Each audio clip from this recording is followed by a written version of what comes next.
Hello, Sam Parsons, Farm and Estate Factor for Balcaskie Estate in East Newcastle, Fife. It's approximately 4,500 acres. We farm about 2,500 acres of those in hand, and then we have let farms, cottages, commercial properties as well. We've got a staff of 15 full-time, plus we've got other part-time. We have a very diverse mix from in-hand farming to commercial lets to event space and a pub. Well, this is our first year with a modern apprentice, so Cameron Betts joined us in May 2016. We've just taken on our second to replace Cameron as he moves on to his next full-time role.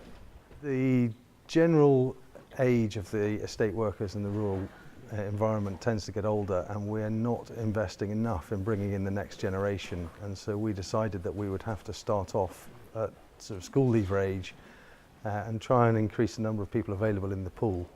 And one of the things that we've learnt from actually is how much more engaged the existing staff here are in teaching somebody their set of skills. We've got a brilliant team here now, and I think that's the time you should start looking at succession rather than waiting until you have a vacancy.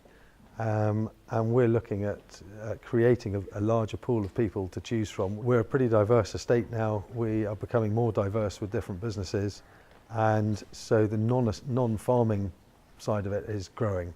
And we want people who are multi-skilled, who can drop into all sorts of situations and take the skills they've learnt and use them effectively.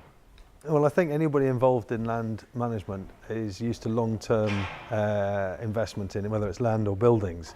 I think it's important that we take the same view with our succession of staff as well, and the skills required that need to grow with the businesses that are changing. So if you were in a position to mentor somebody young coming in, I would definitely recommend it. Rural land-based industries have suffered over years, lacking in people coming back into them, partly because the fathers told their children to go and get a job somewhere else, so we haven't had the same succession from within. And we wanted to make it a career choice. It's a great way of life, it's a great industry to be in. I think that there are many positives that people look at now with a different view than they did 50 years ago, and I think the way of life and the quality of life is higher. But we don't want to be constantly looking at the bottom end of people coming out of schools who can't find another job.